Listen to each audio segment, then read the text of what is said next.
Hi, my name is Tabor McGraw, and this is my project 3. I chose chapter. So, what is motivation? Guides and maintains behavior over time.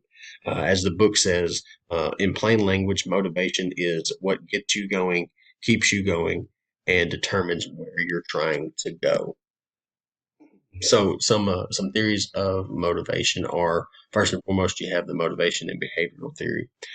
This concept of motivation is closely tied to the principle that behaviors that have been reinforced in the past are more likely to be repeated than are behaviors that have not been reinforced or that have been punished. Next is motivation and human needs.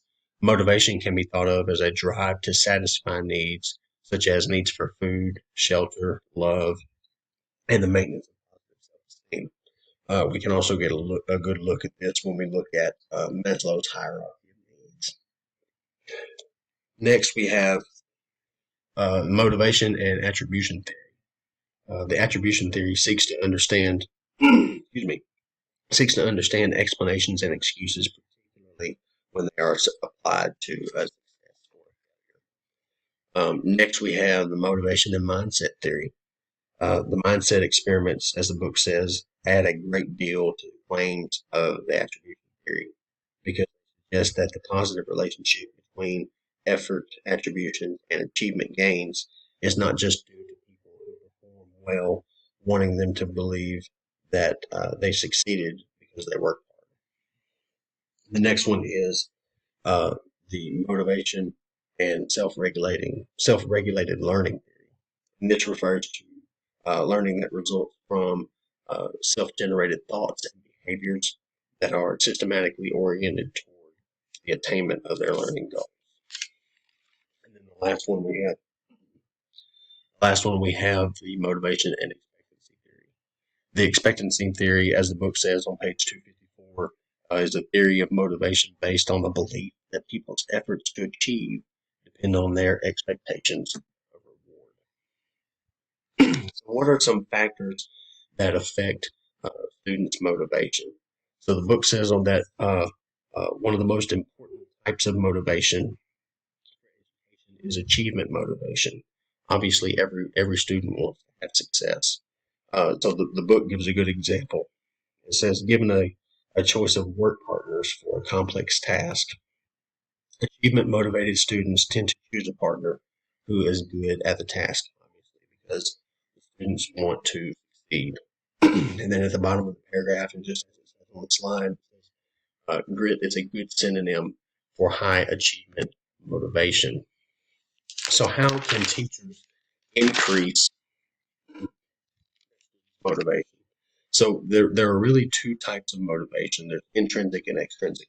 Intrinsic, obviously, as we all know, is a student's uh, inner inner motivation or their self motivation, as I like to say. And intrinsic motivation are those rewards range from praise to grades to recognition to prizes or any other types of reward that don't come from within.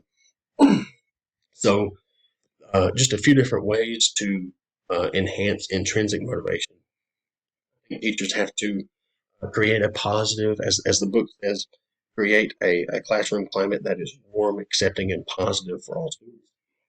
Curiosity of your students. You also have to set challenging tasks and ambitious goals for your students. Use a variety of presentation modes. Don't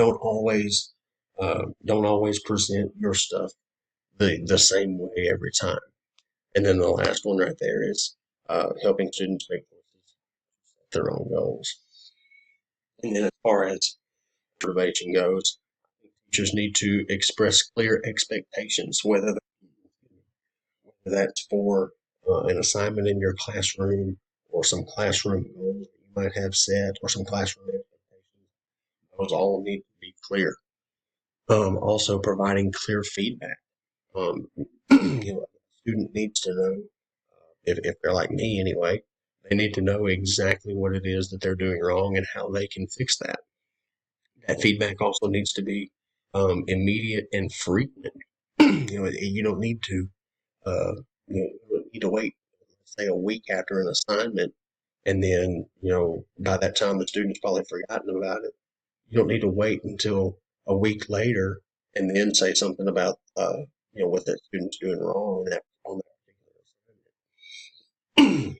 That needs to be something that you um, bring to that student's attention immediately so that it can be corrected. And then the last one right there, increasing the value and availability of extrinsic motivators. That's another big one. The last thing that I think teachers really need to do is, first and foremost, you need to use praise effectively.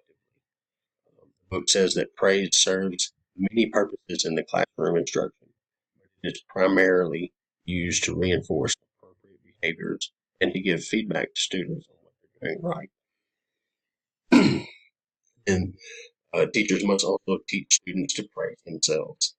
The book says that there's an increasing evidence that students can learn to praise themselves and that this increases their academic